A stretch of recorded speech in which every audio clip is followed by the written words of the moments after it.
বেলডাঙ্গার পরিস্থিতি আজকে সকাল থেকে আপনাদেরকে আমরা দেখাচ্ছি এবং আপনাদেরকে জানিয়ে রাখবো আজকে তো মুর্শিদাবাদের বহরমপুরে অভিষেক বন্দ্যোপাধ্যায় তিনি রোড শো করবেন, যেখানে সোমা আজ ভর্তি রয়েছে অর্থাৎ বহরমপুর মেডিকেল কলেজ, সেখান থেকে হাত গুনে হয়তো 1 থেকে 2 কিলোমিটার হবে, সেখানেই অভিষেক বন্দ্যোপাধ্যায়ের আজকে রোড শো রয়েছে। আর আজকে সেখানে পৌঁছতে গিয়ে আমাদের প্রতিনিধিকে আটকে পড়তে হয়েছে, কারণ 12 নম্বর জাতীয় সড়ক অবরোধ চলছে।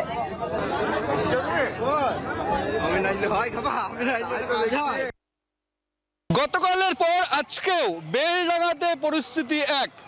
গতকাল সারাদিন অবরুদ্ধ ছিল, আজকেও দেখা যাচ্ছে যে বিহারে পরিযায়ী শ্রমিককে মারা হয়েছে এই অভিযোগে এই মুহূর্তে বেলডাঙ্গা যে মোড়, সেই বেলডাঙ্গা মোড় কিন্তু অবরোধ করে রাখা হয়েছে এবং তার জেরে এই যে বহরমপুর যে বাইপাস, বহরমপুর যাওয়ার রাস্তা, তারপর মালদা অর্থাৎ দক্ষিণবঙ্গ উত্তরবঙ্গ কানেক্ট করে যে রাস্তা, সেই রাস্তা কিন্তু সারি সারি ট্রাক, সারি সারি বাস, সমস্ত কিছু লাইন দিয়ে দাঁড়িয়ে রয়েছে।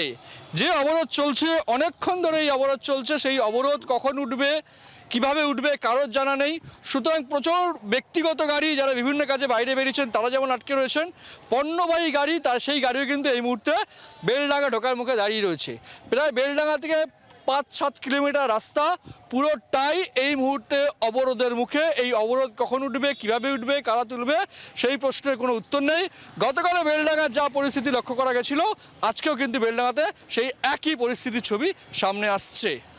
জি 24 ঘন্টার জন্য ক্যামেরা রতন ঘোষের সঙ্গে প্রবীর চক্রবর্তী, বেলডাঙ্গা। বাংলার আওয়াজ, বাঙালির আবেগ, জি 24 ঘন্টা।